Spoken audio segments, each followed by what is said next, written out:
నిజామాబాద్ జిల్లా బోధన పట్టణంలో సినీ ఫక్కీలో భారీ చోరీకి పాల్పడ్డారు దుండగులు. గోశాల రోడ్డులో కారు అద్దాలు పగలగొట్టి 3 లక్షల రూపాయలు ఎత్తుకెళ్లారు. జాడీ గ్రామానికి చెందిన హరిబాబు డబ్బులు డ్రా చేసేందుకు బ్యాంకుకు వెళ్లారు. మొదట కెనరా బ్యాంకు నుంచి 3 లక్షలు డ్రా చేసి కారులో పెట్టి తరువాత గోశాల రోడ్డులో యూనియన్ బ్యాంకులో మరికొంత డబ్బు డ్రా చేసేందుకు వెళ్లారు. కారును రోడ్డుపై ఆపి బ్యాంకులోకి వెళ్లగా దొంగలు కారు అద్దం పగలగొట్టి డబ్బు ఎత్తుకెళ్లారు. మరో వ్యక్తి కారు నుంచి బ్యాగ్ ఎత్తుకెళ్లారు.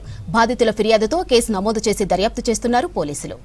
డబ్బులు కట్టడానికి కెనరా బ్యాంక్లో అమౌంట్ ఉంటే 3 lakhs డ్రా చేసి యూనియన్ బ్యాంక్లో కూడా కొన్ని ఉంటే ఇక్కడ కూడా డ్రా చేద్దామని లాయర్ ఇంటి ముందు బండి ఆపి లాక్ చేసి బ్యాంకులోకి వెళ్ళాను.